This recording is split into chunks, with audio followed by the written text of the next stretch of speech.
Welcome to the Psychedelic Integration Podcast. We're your hosts, John Steiner and Sinclair Fleetwood.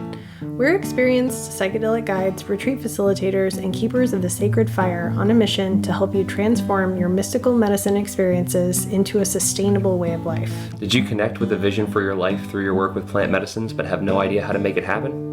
Are you struggling to maintain your spiritual connection, find your community, and be fully yourself? If you want to be unapologetically authentic, connect to your purpose, and live the life you know is possible, well then this podcast is for you.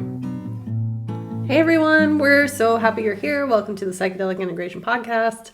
Oh man, what a beautiful week. It has been the week of February 20th, which every February 20th is Thank You Plant Medicine Day. And Thank You Plant Medicine Day is a global campaign to share gratitude, to share stories, to share transformation about how plant medicines have transformed your life, helped you, given you compassion, love, gratitude, opened your mind, saved your relationships, so many things. It's a beautiful day of bringing awareness and attention to the true healing power of sacred plant medicines.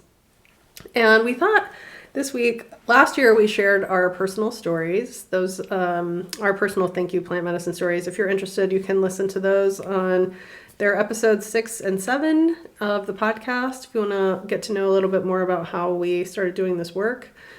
And this year we thought, the Thank You Plant Medicine, well, we were inspired. We were inspired by the joy and the gratitude and the love and all of the beauty that was being shared. And we wanted to extend that to say, thank you, plant medicine integration. Because for us and in the work we do and really the way that we live our lives, the medicines are the catalyst and have been a transformational touch point for us growing a spiritual path and living in a aligned, heart-forward way. And we wanted to take an opportunity to share some of the stories that we have around what happens next. Thank you, plant medicine, and then what? Plant medicine experience gets a lot of the limelight, gets a lot of the attention, gets a lot of the press. And really the medicine experience and what we're calling integration is like two sides of the same coin. We think about it for ourselves like we're kind of stumbling around in the dark, and the experience with the plants can help us to turn on the lights, to become awakened, to bring new awareness, however you want to say that, but it shows what's going on in the darkness. And then a path can be, laid out in the darkness. Okay, now we can see the path, and we can see a direction we want to go and the path to get there. And then the integration is the walking of the path. And these two things separately, right? Like the walking the path in the dark is really difficult, and the seeing the path in the light, but just observing it and not walking it are kind of incomplete. So coupled together, the seeing which way we want to go with our new awareness and walking it constitutes a more holistic approach for us. So we use the word integration. What does that word mean?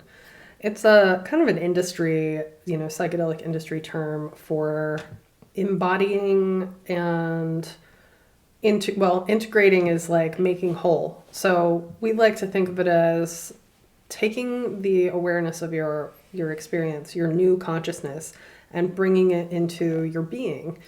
How would you describe it?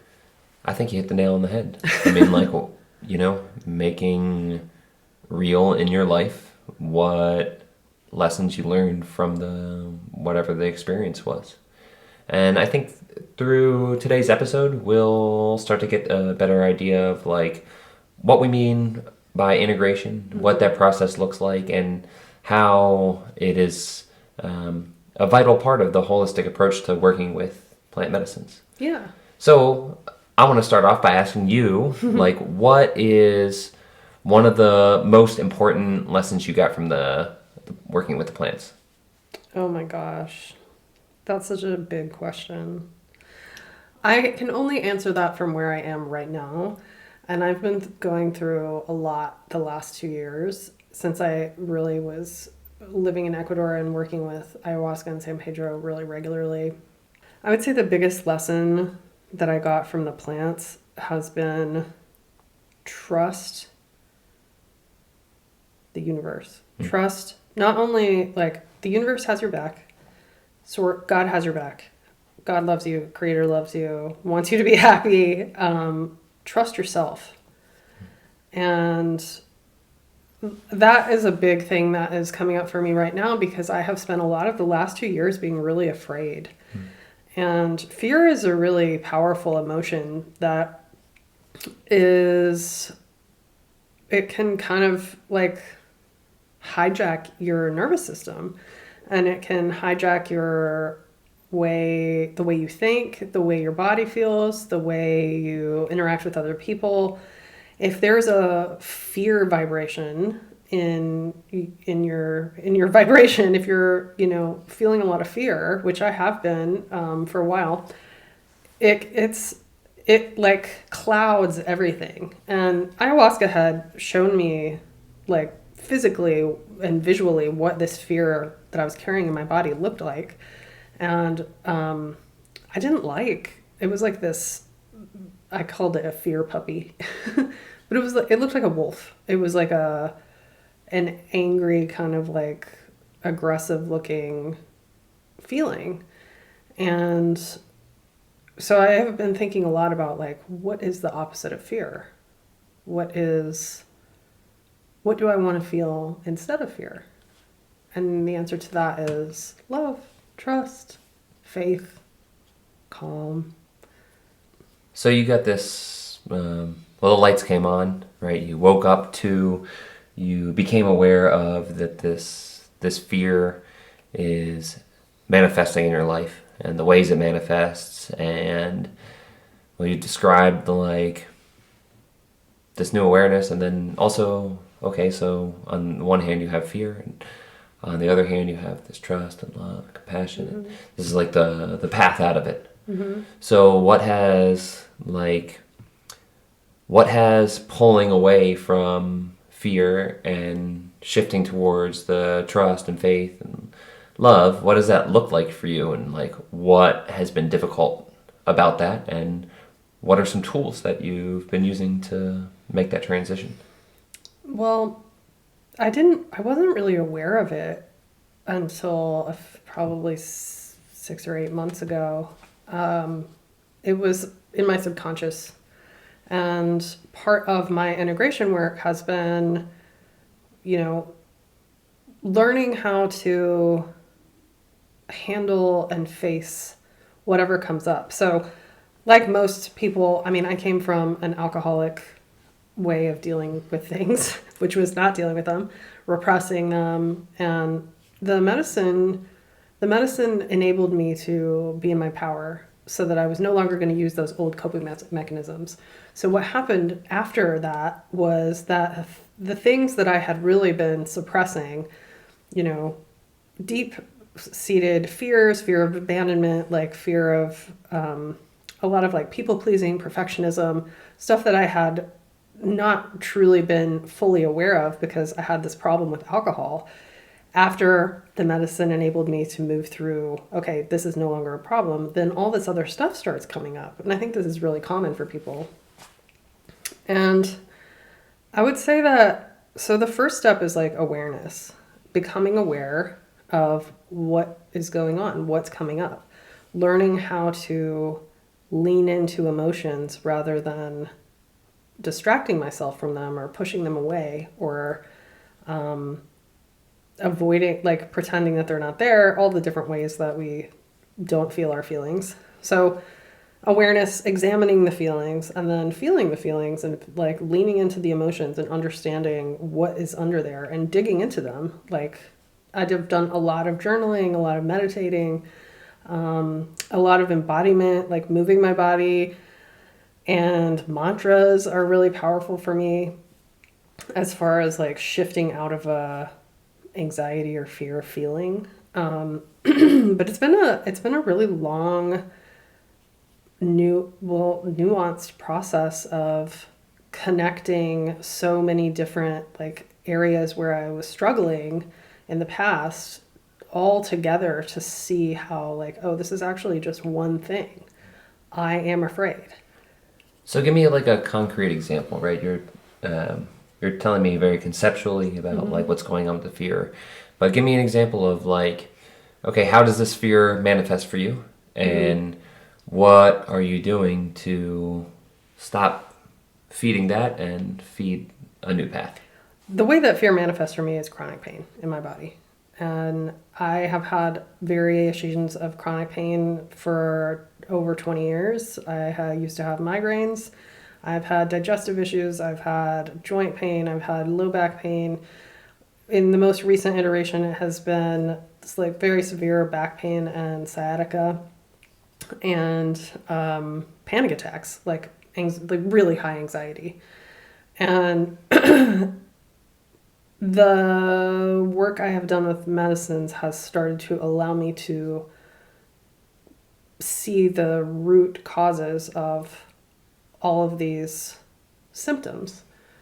And so the first thing that I am doing to like move away from it is to admit that I'm creating it, which people do not like that. I did not like that. I'm like, okay, if you tell someone who's in chronic pain, they're like, oh, are you a people-pleasing perfectionist? If so, you're probably creating all these symptoms yourself.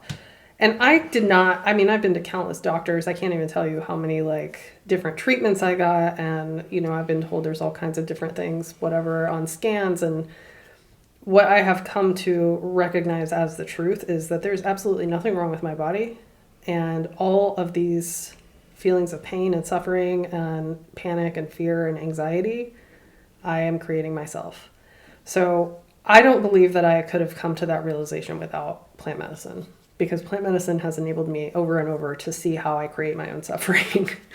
And while that, you know, when you're new to that understanding of it, the idea of like, I'm creating my own suffering feels kind of like victim blamey, or because we are conditioned to victimize ourselves. So we're programmed to be like, all this terrible trauma happened to me, like poor me. And it's like, okay, you know, your trauma sucks. So does mine. So does everybody's. Everybody has trauma. And I don't want to view my life through the lens of trauma anymore. It takes my power away. That reminds me of this story, right? I think I've shared before.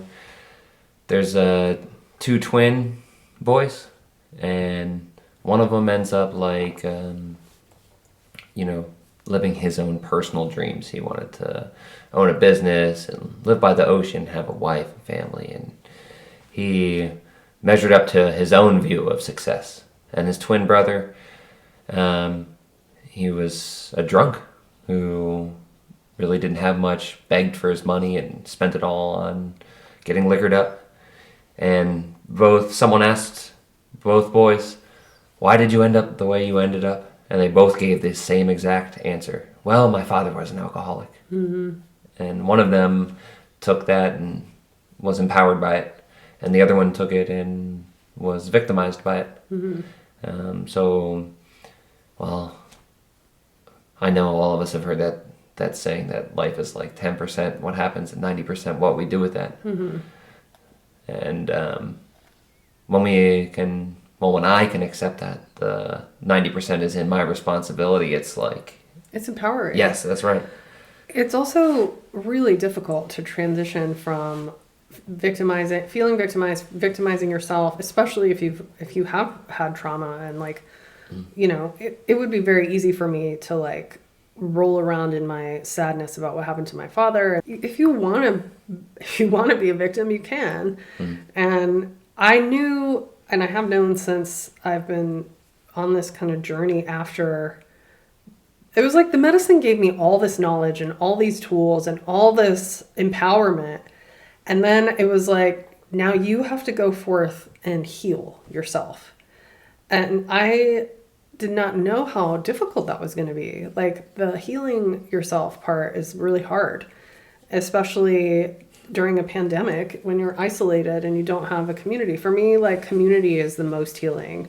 Being with other people, sharing, you know, being in a medicine community, all of these things are really powerfully healing to me. And in this last 2 years with COVID, it's been it's been kind of like, being the hermit in the tarot, like going into yourself and really shining the light and like what's in here. And I found a lot of stuff inside that I just I was like, this does not resonate with me anymore. Like having a body that doesn't feel good doesn't resonate with me anymore. And it's a long process. It's just that's why we wanted to share these stories, is to let you know that like it doesn't magically change overnight for a lot of people. A lot of stuff gets better immediately and stays that way. It's like once you're awake, you're awake. It's hard to go back to sleep. Like you at least have your awareness. Put an effort. Well, that's true. The programming is heavy. No, I'm saying I think it takes a real effort to go back to sleep once you don't wake up. Yeah. Well, but even coming from, so we were living in Ecuador at a medicine center, at an intentional community. We had a tribe with us, and moving back to the United States in a lockdown from living in that environment was a huge shock. And we were trying to, start a psychedelic practice because we desperately wanted to share everything that we had learned with people, and we want to help other people like not feel alone in this, because it can feel really lonely when you don't have support. So you asked me like what my tools were to shift out of it and to shift into something else. And I've been doing a lot of mind-body regulation, because I recognize that like my fight or flight system is constantly turned on. And I think that's very common for people. A lot of people who have anxiety, who are suffering from chronic pain, digestive issues, like all these different things, have a mind-body component that is your fight or flight system is on, and it doesn't need to be on. So like I would overreact to very, small stimuli, like just getting scared easily. And I could tell that like my body is ramped up, and I have been really working to learn how to regulate myself, and using my breath and, meditations, calming, really focusing on my computer habits, my phone habits, making sure that I have a morning routine that feels good. And it changes all the time. Like right now, I lay in my bed and I mantra and breathe until I feel a vibration of joy and calm and peace and fun. And like, I will not get out of that bed until I feel good.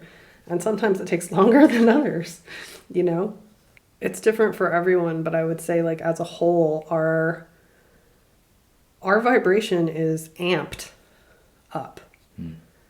And everyone's looking for a physical cause for this amped upness. I'm not an anxious person. I experience anxiety because I live in a society that doesn't align with how I actually want to be living. It's under my control to choose what I engage with and what I don't. I don't watch the news. I don't read anything on the internet that upsets me, because I have no control over what happens. And if I'm going to get amped up about something, it needs to be for a good reason. Can you tell us a little bit about what your integration journey has looked like since you started working with the plants? Taking personal responsibility for everything in my life. It's real easy for me when I become aware of something in myself, whether it's like fear or worry, or for me it's like this trifecta of like judgment, criticism, anger. And like, you feel angry at people or at yourself, or? Yes. Okay, just want to clarify. Yeah. So, it's just that vibration. And sometimes when the attention is turned inward, it can be anger, criticism, judgment. When the attention is turned outward, it's anger, criticism, judgment. And it's not like I feel it in one specific direction. Right. I feel it. And wherever my attention happens to be is where that will arise, because... Yeah. Well, that's the seeds that I spent years watering. But it's easy when, like, okay, I become aware of something like that. So how did you become aware of it? Well, through the plants. Okay. Okay. And so was it something that you learned in your experience, in your journey, or did it come is it something that like has started to bubble up in the time after? I mean, I know it's hard to quantify when you like have a lot of plant medicine journeys, but Well, it's both. right. It's through, okay, like in a chronological order, I can think back to, I don't know, 4 or 5 years ago, maybe it first came into my awareness. And like, it was like too heavy for me to do anything with then. I was just like, good Lord. Like, that's a lot of anger I'm doing. I need to chill. I don't like that. It's unpleasant to look at. I'm producing this. The situation that is the 10%, and my 90% is criticism, anger, judgment. And I'm like, harsh. That's gross. Ugly. Then, you know, sometime between then and now, it's kind of faded. Other things have been garnering my awareness, my attention. And then through meditation, becoming more aware and, oh, okay, again, hey, there's that thing. I remember when the plants were telling me about that. It's still there. And maybe it looks a little different. It looks a lot different, actually. Because at the time, when I don't know, 5 or 6 years ago, my anger and et cetera, was I like getting in a fight with someone on the side of the road based off of their... Like a fist fight. Like an actual physical fist fight. That's what was going on with my anger. Yeah. So, okay, so I dealt with it and peeled back one layer, right? And like, I haven't fist fought someone in 6 years. Great. Congratulations. Yeah, I'm very happy about that. It's a big deal. Yes. Nice. It's not like I was fist fighting all the time. I know, but still. Now that's not even an option. Yeah. Okay, so this is good. This is a step in the right direction. Okay, so this is what we're talking about the gradual process of integration. It's like this... The plant medicine experience in and of itself was so jarring to look at that is like, I'm not going to engage in that behavior ever again. And I haven't. Right. It really didn't take much more integration except for then turning on a light and being like, that is an ugly part of me that I don't want to express. And then through sitting in other ceremonies and in truth, mostly meditation, I've come to see that anger, judgment, criticism is still there. It's just more subtle. It's just quieter. It's just different, but it's the same vibration. So I'm not fist fighting people, but I can get mad at the way someone's driving. I can talk about how this isn't right and that's not right, and both towards myself and other people. So the vibration's still there, and work on it has changed. So now the work's become like, and it's gone through a lot of iterations between like, okay, Jen, no matter what, I'm not fist fighting anyone, to now it's been, can I watch this anger, criticism, judgment, and not identify it and not express it? Can I just shut up? Like not identify with it? Yes. Or, okay. Like, this is not me. This is just a thought that's passing through. It's passing through out of habit. It has habitually grown in this way. This thought has arisen. So the way I understand it is, well, when these thoughts arise, these vibrations arise, I can water them with my attention. So when I pay attention to them, I'm like, oh my God, I'm angry. Oh my God, I'm angry. Oh my God, I'm criticizing. I'm paying attention. I'm completely wrapped up in this criticism. There's no separation between me and the criticism. I'm just involved in doing it or wishing I wasn't doing it, which is the same. Do you like beat yourself up about doing it? Yeah, the beating myself up is what I'm talking about. Like, either I'm completely engrossed in the anger, criticism, judgment, and I'm not like aware of a separation between it or me, or I'm like, I shouldn't do that, which is a form of anger, criticism, judgment. So I'm wrapped up in it that way. So I'm tangled up in it. So the work has been to just observe it, to not be tangled up. I see you. There you are, my habit energy. And to not say anything about it, because what I want to do is, I have the criticism arise, and I want to tell someone else, can you believe what so-and-so did? Can you believe the way that person drove? And now every time I'm expressing it, I'm giving it more attention, more attention, more attention. So it just keeps, well, it's being watered with this attention. So it comes up, it comes up, it comes up. So now the work has looked like just noticing it. I see you. Anger, criticism, judgment. Hello. And not express it and wait for it to, just like everything that arises, it eventually goes away. And the more I don't feed it, the less intense it arises and the less often it arises. So it's just dying this natural death. So the work has transitioned, changed, and grown, but it's still the same work as not hitting someone on the side of the highway for driving like a buffoon. Yeah. It's very interesting because your process is basically the same as mine, but we explain them very differently. And I like your explanation a lot because it's like I have a different component with it around the nervous system, like physical. Well, I don't know what it feels like. What does it feel like for you when you get angry? Do you feel like a fight or flight, like physical experience with it? For sure. Yeah. Yeah, it's like my breath moves from my belly to my chest. I feel like tense and I get hot and I sometimes even hold my breath. There's like a holding on to something. Like a clenching? Yes, it's really uncomfortable. So, well, it's been cool. I've been practicing the meditation. I've been practicing not as often as the breathing meditation, but like a walking meditation.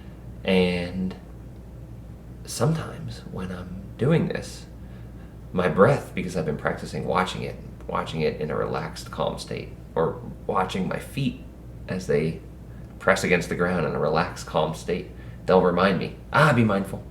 And then I'll catch and then I'm mindful about it. I'm like, there's the thought, there's the tension in my body, there's the everything. So in some way that like somatic experience of clenching, tightening, changing the breath is all feeding this emotion. So when I'm like, okay, not only do I see you in the mind, but I feel you in the body, my body's not engaging with that. I can at least control my body. And I shift the breath and I relax and I unclench. And a deep breath through my belly.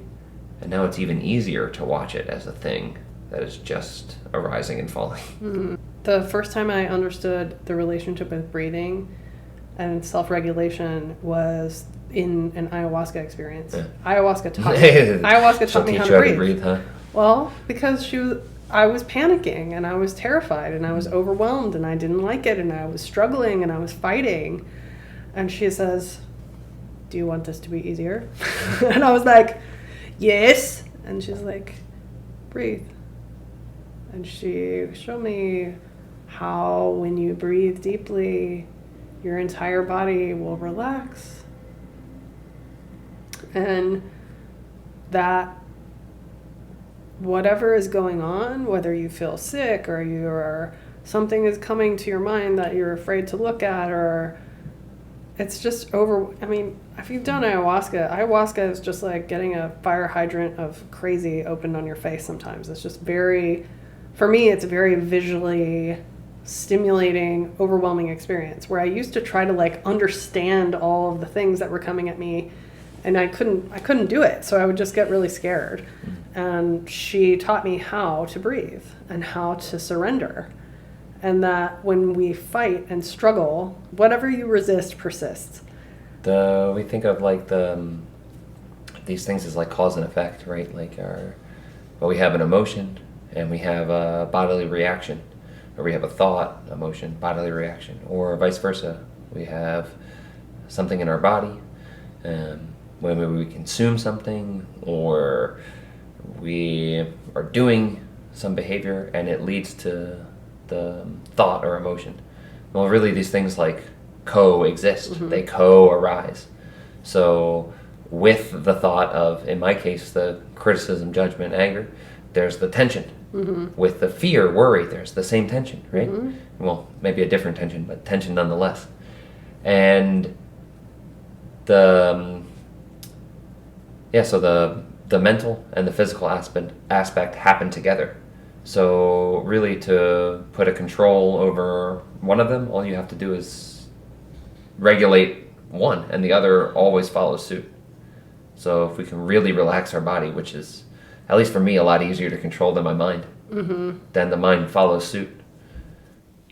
For me, I can't just relax my body. I have to relax my mind, because my mind will continue to make my body freak out if I can't just if just breathing doesn't work for me. I have to breathe and say a mantra. One of the things that I say is just inhale calm, exhale fear. Inhale peace, exhale fear. Inhale anything, any good thing. Inhale gratitude, inhale love, inhale trust.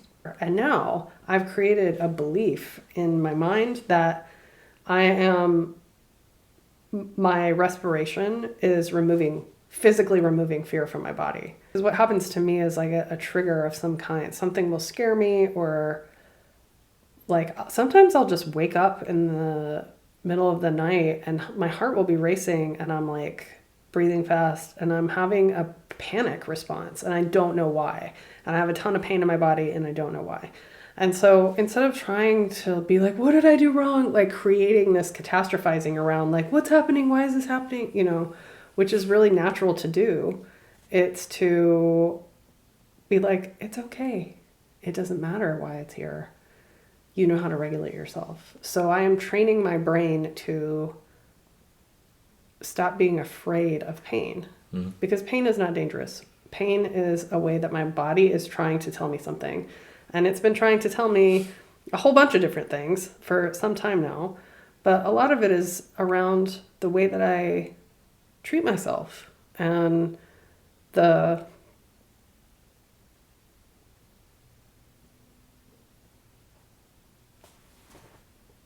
is when you should share. I don't know why you're trying to hide back this.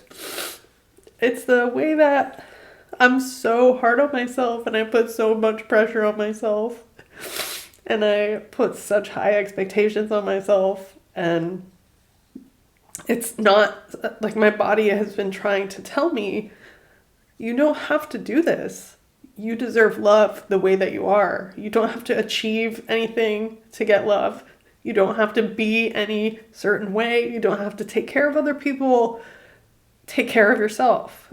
And I had no idea how much people pleasing and taking on of other people's issues and taking on, even in the work that I used to work in nonprofit for 20 years because I wanted to help other people. And that work wasn't helping me. It was hurting me. But I continued to do it because I thought it was the right thing to do. And it was what a good person would do. And I wanted so badly to be a quote unquote good person.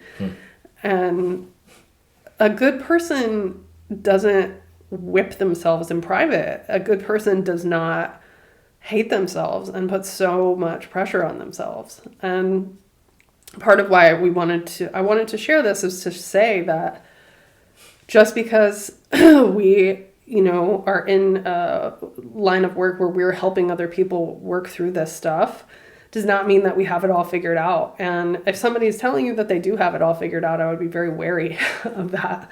We do have some things figured out, though. Yeah, we do. I know, I'm hearing you say, and I know the Creator only makes good people. People can be, I know I can have my head in the sand or stuck in some behavior I'm ignorant of, or be in a place of learning something, but there's only good people. That I know for a fact. Well, something that happened, and this happens with a lot of people, when you start working with medicine, it's like finding home in yourself.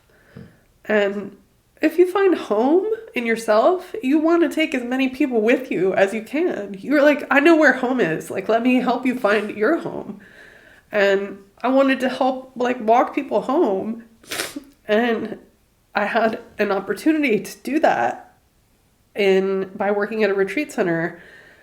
And I'm so grateful for that experience because it gave me hands-on, like, in retreat, in ceremony, boot camp, basically. But a lot of times what can happen is that you're so focused on helping, you're so focused on the service, you're so focused on, being a leader, and you do this really fast, and you don't have the ability to take care of yourself the way that you need to. I didn't know what integration was when I was working at the retreat center. Like, there was no support or effort around any of that. And specifically not for people who were working there long term. It was kind of something I started to figure out because I was like, why do I feel so fucked up? I have my dream job and I feel completely like ungrounded, and like I feel like all of the medicine experiences I'm having to like sift through stuff that's happening here, and I'm not able to really do work with myself as much as I need to.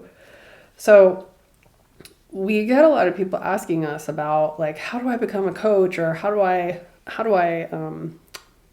want to be in service. Like, how do I do that? What training do I take? The training is irrelevant. You can take like certification courses all day. They will teach you a bunch of academic shit that really is fine. Great. Like, it's good to know that. But if you are not doing the work on yourself, with yourself in your own life, it's useless to know any of that stuff. How can you coach someone if you have never gone through any of this stuff yourself? Whatever shows up in our lives is the path. It's whether it's a job we don't particularly care for, whether it's a job that feels like our purpose, whether it's our relationship with our friends or our family or whatever, whoever, however it's showing up in our life, has been orchestrated with an exactitude of monumental precision to give us exactly what we need to make the transformation, the transmutation of whatever is going on in our life that is not beneficial for us into something that is alchemical gold. This is what all those alchemists were talking about, turning base metals into gold, taking the circumstances that are given to us and using them as mirrors to draw forth the divinity within us into the guiding force in that moment and in our lives. Yeah, and it happens right now. It's wherever you are. It's not when I get a different job, when my business is successful, when I find a partner, when I leave and live in a different place, when XYZ happens. It's happening right now. It's always happening. It's really the only thing happening. Yeah. In every moment, in every circumstance. And if you start to look back at your life, you will see that everything you went through, the worst things that you never would have chosen, the things that you were like at the time, this is going to kill me, but didn't, always transform you in a powerful way, and that you would not be who you are today without having gone through those really intense periods. And that is what integration is like. It's often very messy and sticky and uncomfortable to look at, and it's very similar to the medicine experience in a lot of ways. And then after you go through all of the messy part, you start to gain empowerment and calm and peace and wisdom, and then life feels good. There's so much joy and gratitude and love, and more abundance just comes to you because you're ready to receive it. We are our most fantastic art project, making our lives the most beautiful, joyous, vibrant creation we can, is a real good work. And at least for me, it's been enough work where if I just do that, that's like I'm knocking it out of the park if I can just do that with myself.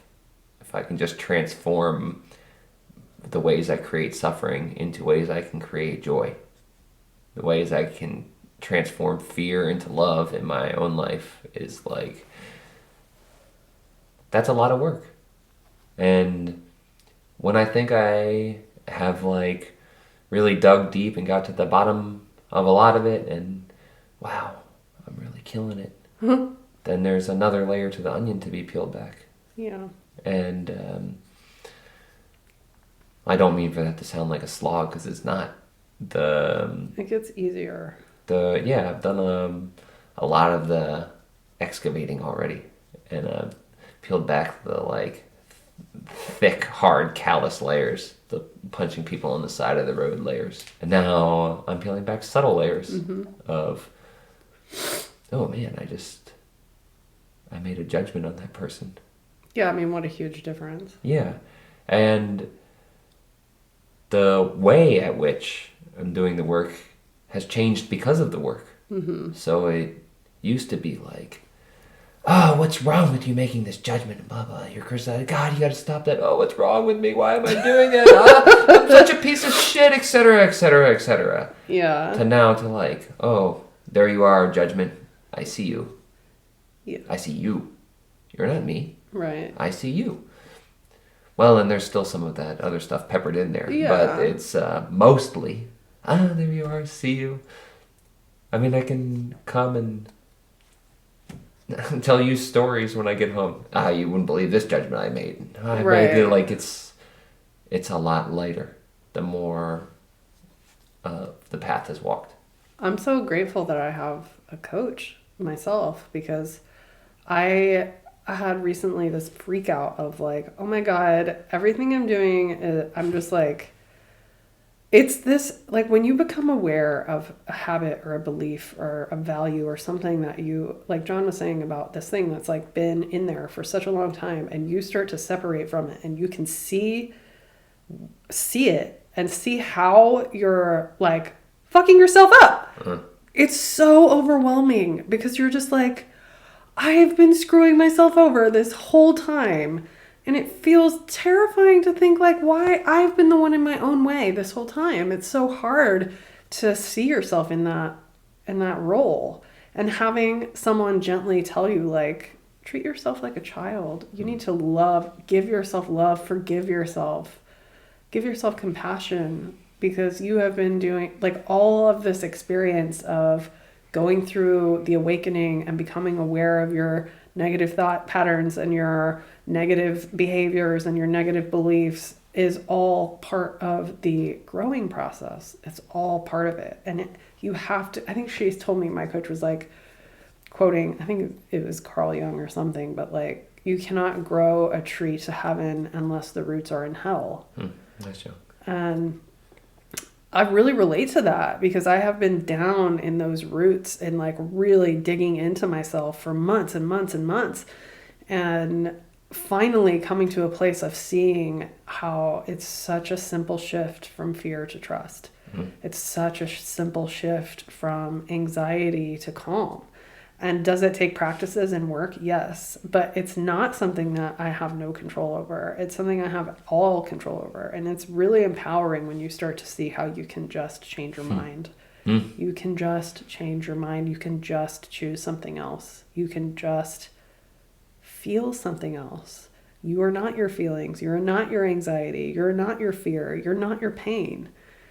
You're not your judgment. You're not your criticism. You are not any of these. Your spirit is desperately trying to lift you out of that low vibration, and it feels hard, and it's okay. And that's the point. And that's the point of support and community. Yeah, all of that support, community, practices, all of it that builds momentum in making that choice. Yeah. And when that choice arises, as it does in every moment, it becomes easier and easier and easier to choose that choice, until in some ways and in some instances that choice is made automatically. Mm-hmm. That's the goal, right? I mean, I can't imagine. I have been sober from alcohol for almost 5 years, and 5 years ago, if someone had told me, you will not even think about alcohol, it will not even be in your perception, I wouldn't have believed them because it was so all-consuming. So thank you for listening to this very personal and vulnerable episode where we're sharing a lot about what's going on in our integration journeys. And we just want to tell you that no matter where you are in your process, no matter what you are doing or what practices you're doing, you're not alone, and following your soul purpose is worth it. And there's lots of support and help out there to, well, help you navigate this process. And like, you don't have to do it on your own. You don't have to get stuck or stay stuck and trying to figure it out yourself. We're here to help you. So if you're interested in learning more about how you can get support through your integration journey, please reach out to us, book an alignment call, and we'll chat with you about our program Rise and Align, where we help people step into their power, overcome their limiting beliefs, and walk confidently into their purpose. Peace. See you next time.